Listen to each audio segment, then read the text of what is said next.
कोई बहन नहीं, तेरा कोई भाई नहीं, मेरी कोई बहन नहीं, ये भाई तू मुझे बना दे और ये राखी मुझे बांध दे, बस साथ ये चोर क्या थी। और आगे हाथ किया और लक्ष्मी ने ये बद्ध बड़ी राजा कह करके रक्षा बंधन बांध दिया। भाई बन गया, बहन बन गई। परंतु देखा बलि ने अब भी उदास की उदासी है, अभी भी लक्ष्मी तो उदास ही है। बलि ने सोचा अब उदास क्यों है, फिर विचार किया अरे बहन राखी तो बांध देती है, पर जब तक भाई जेब में से 100 का नोट नहीं निकाल सकता तो खुशी होगी नहीं। राखी से क्या पैसा निकाल दिया अभी तक। ओहो भाई भूल गया, अब तो बहन बन गई, अब तो मांग क्या मांगती है, अब तो मांगने को शर्म नहीं है। तब कहा इधर देखा उधर देखा, शर्माती भी मांगती। बोले भाई और तो सब चीज है, धन संपत्ति कुटुंब परिवार सब है, महल ज्यादा बहुत लंबी चौड़ी है, सब है, तो क्या चीज नहीं है। बोले दरबार नहीं है, दरबार नहीं मुझे दे दे, ये है ना दरबार तेरा, ये मुझे दे दे। बोले ये क्या करेगी, बोले ये तो मेरा कसम है। तो लक्ष्मी है क्या, बोले हाँ लक्ष्मी। बोले ले जा फिर इसको भी, दुनिया भी क्या सोचेगी भगवान को दान में वापस। तो ये था दाता एक बलि, भिखारी बने भगवान। ऐसे ऐसे दानियों का इतिहास। बलि जिसने अपने जीवन को गुरु के चरणों में बलि कर दिया, कुर्बान को, उसका नाम बलि। ये भगवान ने 3 पर क्यों मांगा, 4 क्यों नहीं मांगा, 2 क्यों नहीं मांगा। 3 का मतलब सतोगुण रजोगुण तमोगुण, ये तीनों गुणों को कहते हुए अर्पण कर दे। अगर सुखी होना चाहता है तो तीनों गुणों के में अर्पण कर दे। अगर सतोगुण हो जाए तो भी अभिमान आ जाएगा। सतोगुण का भी अभिमान आ जाता है कि मैं ऐसा हूं, मैं ये किया, इतनी धर्मशाला बनाई, इतने स्कूल बनवाए, अभिमान आ जाता है। तमोगुण में अभिमान है, रजोगुण में अपने शरीर का अभिमान। एक प्राणी तीनों गुणों को परमात्मा के अर्पण कर दे, ये है क्या 3 पैर मांगना। बलि जो गुरुओं के वचनों पर बलि हो गया, कुर्बान हो गया बलि। और ऐसे के पास कौन आते, परमात्मा खुद भिक्षुक बन करके आते हैं। बोलो भगवान। तो अभी का प्रसंग ही विश्राम करते हुए भागवत ग्रंथ रचाया, वेद व्यास उचरे, नारद के कहने से रच रच छंद धरे, कलयुग पाप को हरनी, कारज सिद्ध करे, ज्ञान पराग सोर वृंदावन माही, भागवत के सुनने से जागृति आई जय पापी एक धुंधकारी प्रेत युग, गोकर्ण कथा सुनाई, हो गए निस्तारे जय श्री, नीप परीक्षित ने सम्मिक गले सर्प डारे,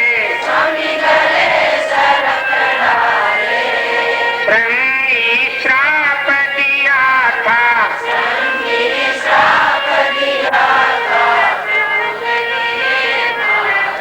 जय श्री कृष्ण हरे, राजा परीक्षित भैव गंगा तट आए, सुखदेव कथा सुनाई, मुक्ति फल पावे, 14 साल तक निजानंद जी भागवत श्रवण किए, श्री निज नाम को पाया,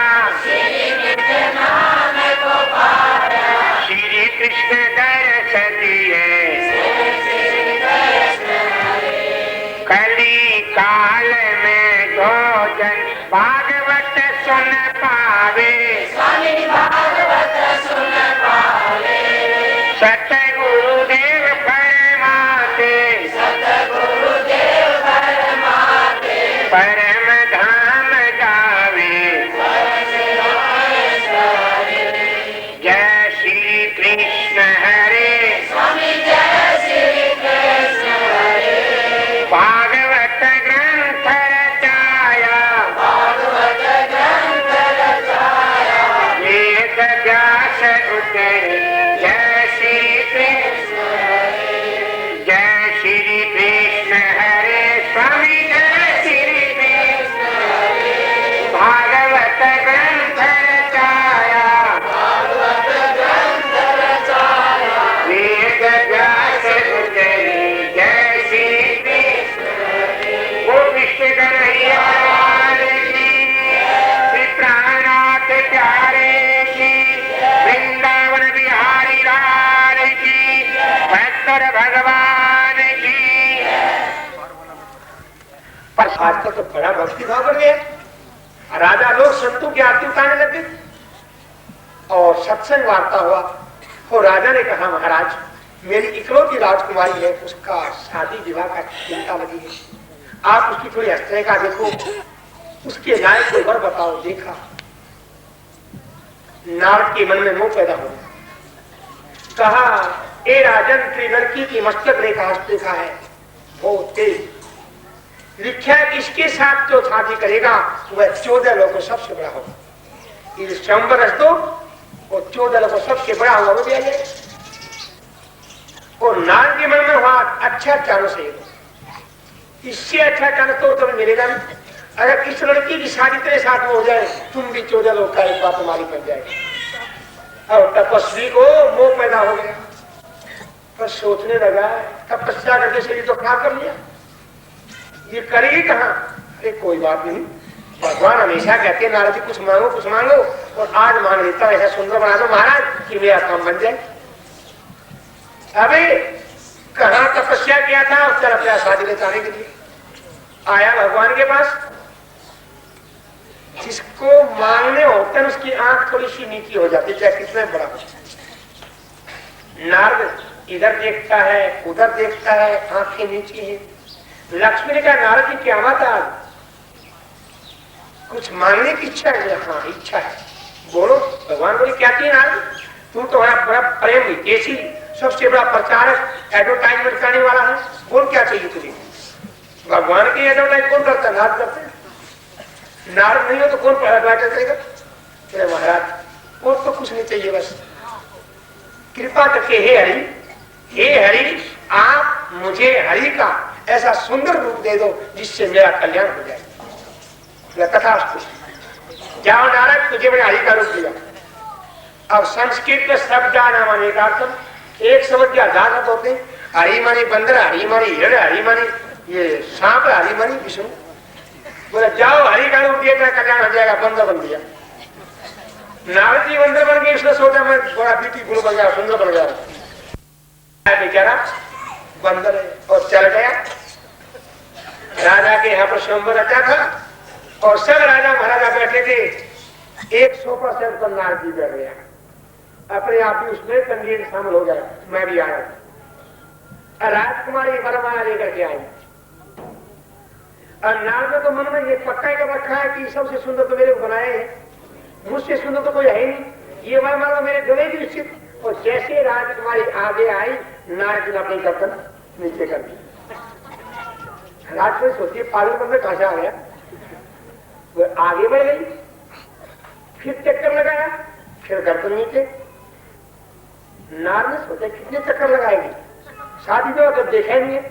नारद जी ने शादी तो कभी देखी है नहीं, 5, 6 और 7वां चक्कर लगा। सोचा 7 बार में 7 चक्कर, इस बार तो काम बनेगा।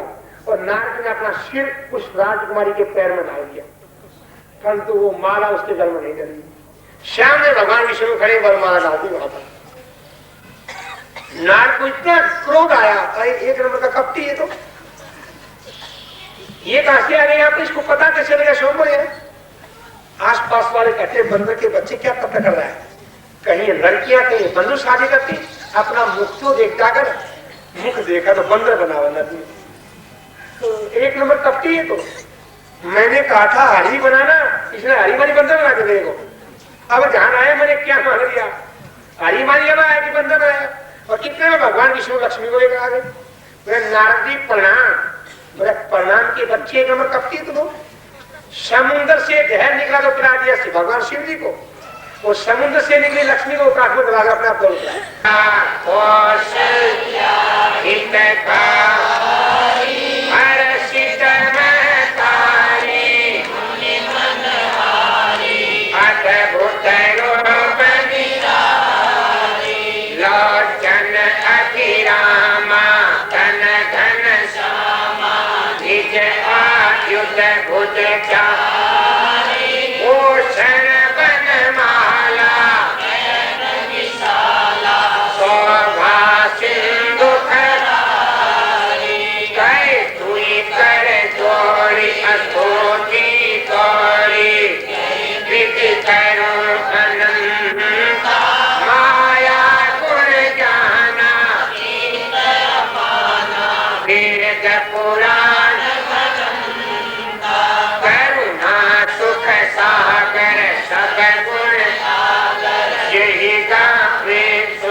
मनुज अवतार, लिया मनुज अवतार, इच्छा निर्मत माया सब गुण है गोता, सियावर रामचंद्र की पवन सुत हनुमान की, सियावर रामचंद्र की पवन सुत हनुमान की, और वंशी वाले की, भगवान की, सियावर रामचंद्र की।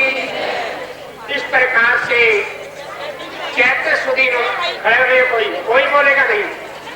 चैत्र सुदी नौमी के दिन के 12 बजे मर्यादा पुरुषोत्तम राम का अवतार हुआ। सियावर रामचंद्र की, पवन सुत हनुमान की, भक्त और भगवान की, भक्त और भगवान की। जिसने 10 इंद्रियों को रथ बना दिया है, 10 इंद्रियों को जिसने काबू में रखा है, उसके यहाँ पर परमात्मा आते हैं। इंद्रियों के गुलाम बन गए तो परमात्मा नहीं आएंगे। इंद्रियों के गुलाम मत बनना, दशरथ बनना तो राम जरूर। राम जन्म के समय पूरी अयोध्या सजाई गई, सारी अयोध्या के नर नारी प्रयासी, और तभी समाचार और आ गया, खुशी में और खुशी आ गई। तब तक आया संवाद नया, प्रगट क्या है कुंवर के कई के, प्रगट क्या है तो लाल शीक्षण जन्मे हैं, सत्यवती सुमित्रा देवी के, सत्यवती। समाचार आया महाराज केकई के यहाँ पर एक पुत्र रत्न हुआ है। फिर समाचार है महाराज सुमित्रा के यहाँ पर 2 पुत्र रत्न हुए। बड़ी प्रसन्नता हुई, सारे अयोध्या में प्रसन्नता की लहर आ गई। गुरु वशिष्ठ के द्वारा नामकरण किया गया। क्या नामकरण किया गया कि ये जो बड़े राजकुमार सांवले रंग के हैं, इनका नाम तो क्या कहूं, अगम निगम नाम है इनका, आगम निगम इनका नाम है, परंतु ये सब के हृदय में रमण करेंगे, इसे इनका नाम मैं रखता हूं राम। सियावर रामचंद्र की। और ये केकई नंदन रहे, ये सारे संसार का भरण पोषण करेंगे, इसे इनका नाम होगा भरत। और ये सुमित्रानंदन जो है बड़े वाले, ये हर प्रकार के लक्षणों से परिपूर्ण होंगे, पूरे लक्षण इसमें है, इसे इनका नाम होगा लक्ष्मण। और ये सुमित्रानंदन तो छोटे हैं, इनके सामने कोई दुश्मन टिकेगा नहीं, ये जो भी दुश्मन होगा उसका नाश कर देंगे। गुरु पढ़ते हैं आजकल की तरह पढ़ाई नहीं की। आजकल जो अच्छे सेठों के बच्चे पढ़ते हैं, आजकल के गुरुकुल के हैं बोर्डिंग हाउस, एक बच्चे का 2000 रुपया महीना खर्चा, टकाटक रहता है, कोई से करना नहीं, नौकर चाकर सब चीज का ड्रेस लगाने वाला दूसरा नौकर है सब। तो उस समय के गुरुकुल, आज त्रिलोकी का नाथ भगवान राम और उनके तीनों भाई अवतारी गुरुकुल में कैसे नीचे जमीन पर सोते, चटाई, सुबह प्रातः का उठ करके खुद झाड़ू लगाते हैं, खुद स्नान करते हैं और गुरु के लिए पानी लाते हैं, गुरु के कपड़े धोते हैं, लकड़ियां लाते हैं और खोदी करके सब्जी आदि लगाते हैं, यानी हर काम अपने हाथ से करते हैं, गुरु की सेवा करते हैं, गुरुकुल के अंदर पढ़ रहे हैं, गुरु के चरणों, सच्चे गुरु के सेवक बने हैं, सच्चे गुरु के शिष्य बने। राम कृष्ण से कौन बड़े, उन्हें भी गुरु की 14 लोक के मालिक थे, पर यहाँ बने गुरु के अधीन। तो सतगुरु महाराज की 14 लोक के मालिक थे, पर यहाँ तो गुरु के अधीन रह करके और गुरुकुल की पढ़ाई पूरा। एक रोज विश्वामित्र जी आए राजा दशरथ के,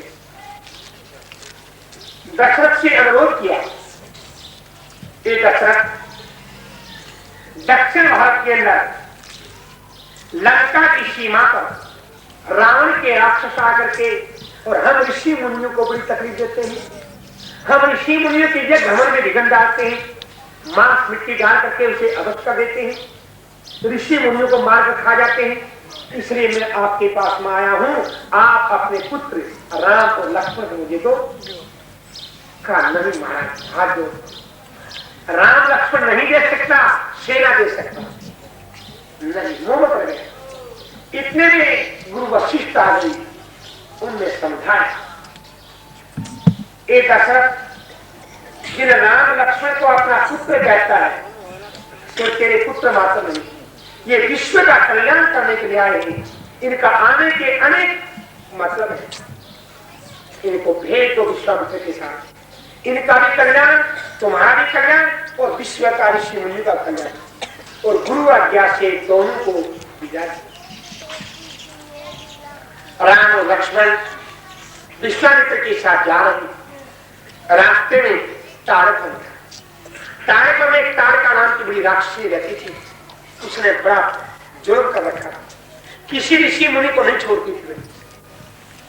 भगवान राम जब आए उसकी तरदोरी, और तब भगवान राम ने उस तारका का उद्धार किया या संहार किया। वो सियावर राम आगे बढ़े तो क्या मारिच सुबाहु आदि को भगाया, और वहां पर ऋषि मुनियों के आश्रम में जाकर के राम लक्ष्मण ने प्रणाम किया और कहा, ए ऋषियों महर्षियों, आप लोग अब निश्चिंत हो जाओ, अब आपको कोई प्रकार का डर नहीं है, हम दोनों आपका रक्षा में बंदी चौकीदार है रातों दिन, आप निश्चिंत होकर भजन करो, भाव करो, भक्ति करो और यज्ञ हवन करो। जितने राक्षस आए राम लक्ष्मण मारे या भगा दिए। और इतने में क्या हुआ,